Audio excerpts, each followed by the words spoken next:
សួស្តីអ្នកទាំងអស់គ្នាសូមស្វាគមន៍មកកាន់សាលាភាសាអង់គ្លេស Edniche បន្តិចទៀតនេះអ្នកទាំងអស់គ្នានឹងឃើញវីដេអូមេរៀនមួយតាក់ទងជាមួយនឹងតេស្ត IELTS យើងនឹងពិនិត្យមើល reading true false not given តាក់ទងជាមួយនឹង IELTS general វីដេអូមេរៀននេះគឺយើងដកស្រង់ចេញមកពី app Edniche Online នៅក្នុង app Edniche Online នៅពេលដែលអ្នកទាំងអស់គ្នាក្លាយទៅជាសមាជិកគឺអ្នកទាំងអស់គ្នាអាចឃើញវីដេអូមេរៀនតាក់ទងជាមួយនឹងតេស្ត IELTS នឹងជាច្រើនក្រៅពីនឹងទៀតអ្នកទាំងអស់គ្នាក៏ឃើញវីដេអូមេរៀនតាក់ទងជាមួយនឹងតេស្ត TOEFL វីដេអូមេរៀនតាក់ទងជាមួយនឹងវេយ្យាករណ៍វីដេអូមេរៀនតាក់ទងជាមួយនឹង writing ហើយលក្ខណៈដើម្បីក្លាយទៅជាសមាជិករបស់ app Edniche Online អ្នកទាំងអស់គ្នាចំណាយត្រឹមតែ 2000 រៀលប៉ុណ្ណោះក្នុងមួយថ្ងៃអ្នកទាំងអស់គ្នានឹងទទួលបានប្រយោជន៍ទាំងអស់ហ្នឹងហើយហើយនាពេលឥឡូវនេះសាលាភាសាអង់គ្លេស Edniche កំពុងតែបញ្ចុះតម្លៃពិសេសទៅលើថ្លៃសមាជិកភាពនឹងទៀតមានន័យថាអ្នកទាំងអស់គ្នាអាចចំណាយតិចជាង 2000 រៀលក្នុងមួយថ្ងៃយ៉ាងទៀតបើអ្នកទាំងអស់គ្នាចាប់អារម្មណ៍ចង់ក្លាយទៅជាសមាជិករបស់ app Edniche Online កុំភ្លេចស្វែងរកព័ត៌មានបន្ថែមដែលមាននៅក្នុងផ្នែក description ខាងក្រោមនៃវីដេអូនេះឥឡូវនេះយើងទៅពិនិត្យមើលវីដេអូមេរៀនរបស់យើងទាំងអស់គ្នា True false not given វាគឺជាប្រភេទ question មួយដែលមាននៅក្នុងប្រភេទអត្ថបទដែលនិយាយអំពី facts មានន័យថាអត្ថបទហ្នឹងនិយាយអំពីការពិតតាក់ទងជាមួយនឹងអីមួយអញ្ចឹងទៅហើយប្រភេទ question ហ្នឹងគេប្រាប់យើងឲ្យយើងរកថាតើវាពិតវាមិនពិតឬក៏អត់មាននិយាយសោះនៅក្នុងអត្ថបទមួយហ្នឹងប៉ុន្តែប្រភេទ question yes no not given វិញ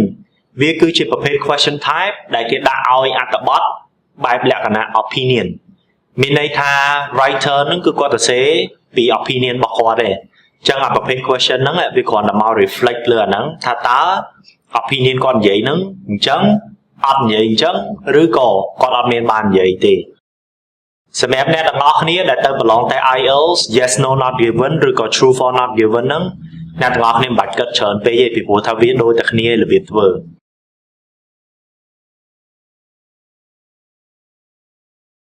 ឡូវនេះយើងចាប់ផ្ដើមធ្វើលំហាត់តាក់ទងជាមួយនឹង true false not given ហ្នឹងទាំងអស់គ្នាហើយខ្ញុំនឹងបង្ហាញអ្នកទាំងអស់គ្នាអំពីដំណាក់កាលថាតើយើងត្រូវធ្វើម៉េចពីចំណុចមួយទៅចំណុចមួយនៅទីនេះអ្នកទាំងអស់គ្នាឃើញអត្ថបទមួយដែលអត្ថបទហ្នឹងគឺខ្ញុំដកស្រង់ចេញពី IELTS General Reading ទេអញ្ចឹងអត្ថបទហ្នឹងវាមាន2ទំព័របើគិតទៅអត់2ទំព័រពេញទេគឺមួយទំព័រកន្លះទេហើយប្រភេទ question ដែលគេដាក់ឲ្យយើងមានចំនួន5គឺ true false not given ហ្នឹងអញ្ចឹងមានលេខ1លេខ2លេខ3លេខ4លេខ5ឥឡូវនេះ question លេខ1របស់យើងគឺ children must go to school where they are registered អញ្ចឹងនៅទីនេះយើងឃើញគេនិយាយអំពីក្មេងៗនិយាយអំពីសាលារៀនហើយនិយាយអំពីកន្លែងដែលពួកគេចុះឈ្មោះទៅរៀនហ្នឹងអញ្ចឹង keyword របស់យើងគឺរឿង children school ហើយជាមួយនឹង register ពេលដែលយើងអានអាហ្នឹងហើយយើងត្រូវបែងចែកវាចេញជាពីរដំណាក់កាលដំណាក់កាលទី1ដែលខ្ញុំចង់ឲ្យអ្នកទាំងអស់គ្នាធ្វើគឺអ្នកទាំងអស់គ្នាសាកគិតមើលថាតើសំណួរមួយហ្នឹងចម្លើយរបស់វាប្រហែលជាអាចនៅណាអញ្ចឹងអាចនៅកន្លែងណាចាំពេលយើងរកឃើញទីកន្លែងរបស់វាហើយចាំយើងអានម្ដុំហ្នឹងទៅយើងសម្រេចជាលក្ខណៈ step ទី2របស់យើងវិញថាតើវា true វា false ឬក៏ not given ឥឡូវនេះដំណាក់កាលទី1របស់យើងគឺថាតើចម្លើយហ្នឹងអាចនៅម្ដុំណាយើងដឹងថាប្រភេទ question true false not given ហ្នឹងបើសិនជាវា appear ជាលក្ខណៈទី1នៃប្រភេទ question type របស់អត្ថបទអញ្ចឹងណាចម្លើយរបស់វាប្រហែលជាអាចចាប់ផ្ដើមមកពីខាងលើនៃអត្ថបទហើយអញ្ចឹងយើងត្រូវទៅមើលម្ដុំខាងលើហ្នឹង paragraph ទី1ទី2ឬក៏ទី3ហ្នឹងឥឡូវនេះយើងទៅ paragraph ទី1ទាំងអស់គ្នាអញ្ចឹងនៅក្នុង paragraph ទី1នេះកន្លែង introduction គេដាក់ receiving a good full-time education will give your child the best possible start in life attending school regularly and punctually is essential if children are to make the most of the opportunities available to them the law says that parents must ensure that their child regularly attends the school where he or she is registered អញ្ចឹងយើងដឹងហើយពាក្យ keyword នៅក្នុងសំណួររបស់យើងមិញគឺពាក្យ register ហ្នឹងអញ្ចឹងកន្លែងនេះយើងឃើញ register អញ្ចឹងចម្លើយអាចនៅម្ដុំហ្នឹងហើយអញ្ចឹងឥឡូវយើងអានតែ detail តិចគេដាក់ថា the law says that parents must ensure that their child regularly attends the school where he or she is registered អញ្ចឹងយើងទៅមើលជាមួយ question របស់យើងគេដាក់Children must go to school where they are registered អញ្ចឹងចម្លើយរបស់យើងគឺ true នៅទីហ្នឹងពីព្រោះថាអត្ថន័យដែលគេនិយាយនៅក្នុងអត្ថបទគឺដូចជាមួយនឹង question អញ្ចឹងចម្លើយគឺ true ឥឡូវយើងទៅមើលសំណួរទី2សំណួរទី2គេដាក់ថា all arrivals after the register has closed are recorded as unauthorized absences ចឹងយើងអានអានឹងហើយយើងគិតមើលថាតើវាអាចនៅម្ដុំណាចឹងនៅទីនេះយើងមាន keyword ឧទាហរណ៍ដូចជាពាក្យ unauthorized absences នៅកន្លែងហ្នឹងខ្ញុំ spot វាជា keyword ដំបូងគេគឺដោយសារអា quote ដែលយើងឃើញហ្នឹងអាក្បៀសខាងលើពីរហ្នឹងចឹងអាហ្នឹងវាអាចបង្ហាញប្រាប់យើងឲ្យស្រួលរកនៅក្នុងអត្ថបទដោយសារតែបើសិនជាវាជាលក្ខណៈក្បៀសអញ្ចឹងនៅក្នុងអត្ថបទវាអាច appear អញ្ចឹងដូចគ្នាដែរអញ្ចឹងយើងអាចទៅរកពាក្យ unauthorized absence ហ្នឹងនៅក្នុងអត្ថបទបានប៉ុន្តែមុនយើងទៅយើងសួរហើយវាអាចនៅម្ដុំណាវាជាសំណួរទី2តពីសំណួរទី1សំណួរទី1មិញយើងឃើញនៅក្នុង paragraph ទី1ហ្នឹងអញ្ចឹងសំណួរទី2វានៅក្រោមហ្នឹងហើយពីព្រោះថាប្រភេទ test IELTS true for not given ឬក៏ yes no not given ហ្នឹងគឺចម្លើយរបស់វា in order តាមលំដាប់លំដោយអញ្ចឹងអាទី2ច្បាស់ជានៅក្រោមហ្នឹងហើយអញ្ចឹងយើងទៅមើលខាងក្រោមហ្នឹងទៅយើងឃើញចំណុចនោះវាមាន3ហើយចំណុច3ហ្នឹងចំណុចទី1គឺមានពាក្យ unauthorized absence ហ្នឹងមកអញ្ចឹងយើងអានម្ដុំទៅគេដាក់ make sure your child arrives at school on time this encourages habits of good timekeeping and lessens any possible classroom disruption. If your child arrives after the register has closed without a good reason, this will be recorded as an unauthorized absence for that session. ចឹងនៅក្នុងករណីហ្នឹងចម្លើយរបស់គេនៅហ្នឹងហើយគឺអត្ថន័យដែលគេនិយាយនៅក្នុងអត្ថបទជាមួយនឹង question នោះដូចគ្នាតែម្ដងហើយចម្លើយដែលយើងត្រូវជ្រើសរើសគឺ false ពីព្រោះថា question របស់យើងដាក់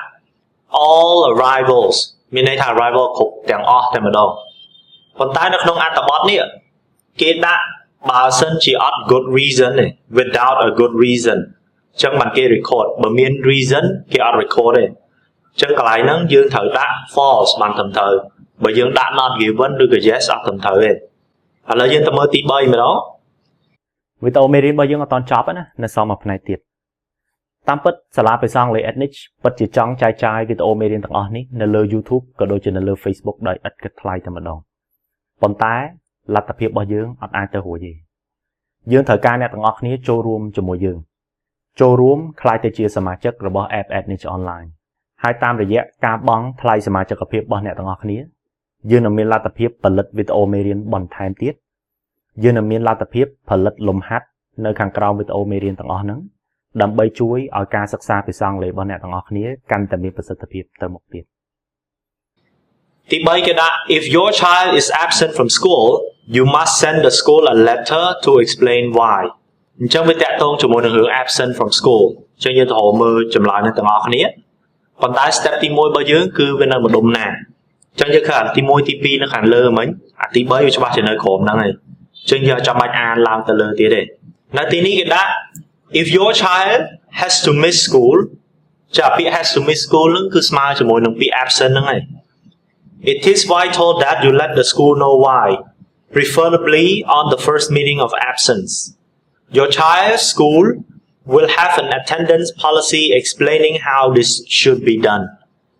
ចឹងគេថាបើសិនជា absent គ្រាន់តែប្រាប់សាលាទៅប៉ុន្តែគេអត់មាននិយាយថាប្រាប់តាមរយៈអីទេអញ្ចឹងកន្លែងនៅទីនេះយើងត្រូវដាក់ not given ពីព្រោះ question របស់យើងគឺនិយាយតាក់ទងជាមួយនឹង send letter បើសិនជានៅក្នុងអត្ថបទហ្នឹងគេនិយាយថាត្រូវ call ឬក៏ send email អីវិញអាហ្នឹងយើងត្រូវដាក់ false ប៉ុន្តែក្នុងអត្ថបទគេអត់មាននិយាយហ្មងថាតើយើងត្រូវ send letter send email ឬក៏ phone number អីទេអញ្ចឹងយើងត្រូវដាក់ not given បានត្រឹមត្រូវទី4 staff who think a child is having difficulties at school will contact the parents អញ្ចឹងវាតាក់ទងជាមួយនឹងក្មេងរឿង difficulties at school អញ្ចឹង step ទី1របស់យើងត្រូវរកថាតើវានៅម្ដុំណាឥឡូវយើងទៅមើលវាច្បាស់ជានៅក្រោមអាហ្នឹងទៀតហើយអញ្ចឹងគេដាក់ if you know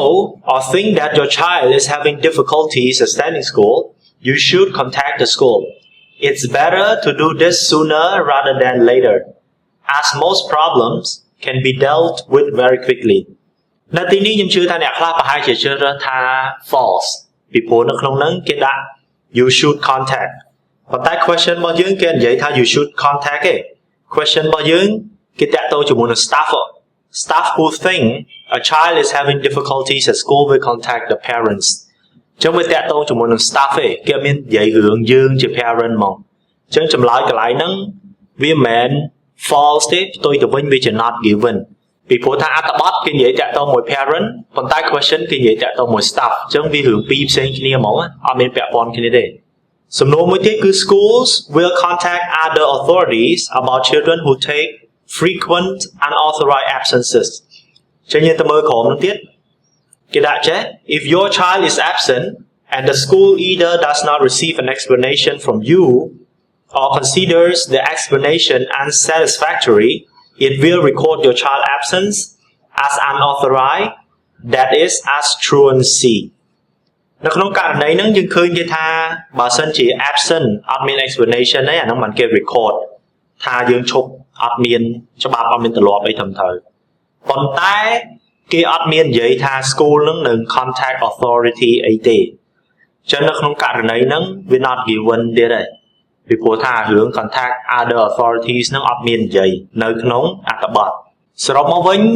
ប្រភេទលំហាត់ true for not given ហើយ yes no not given ហ្នឹងខ្ញុំដឹងថាវាពិបាកចឹងហើយបានយើងត្រូវការទាមទារការអនុវត្តឲ្យបានច្រើននៅពេលដែលអ្នកទាំងអស់គ្នាអនុវត្តធ្វើលំហាត់ប្រភេទហ្នឹងអ្នកទាំងអស់គ្នាត្រូវបែងចែកវាចេញជាពីរទី1គឺអ្នកទាំងអស់គ្នាត្រូវពិនិត្យមើលថាតើសំណួរហ្នឹងឬក៏លំហាត់ហ្នឹងវាអាចនៅម្ដុំណាដើម្បីរកម្ដុំណាហ្នឹងយើង base លើចំណុចមួយចំនួនចំណុចទី1យើងសួរថាតើវាជាប្រភេទ question ដើមដំបូងមកអត្ថបទអត់បើប្រភេទ question ដើមដំបូងអាលំហាត់ទី1ហ្នឹងអាចនៅខាងលើច្រើន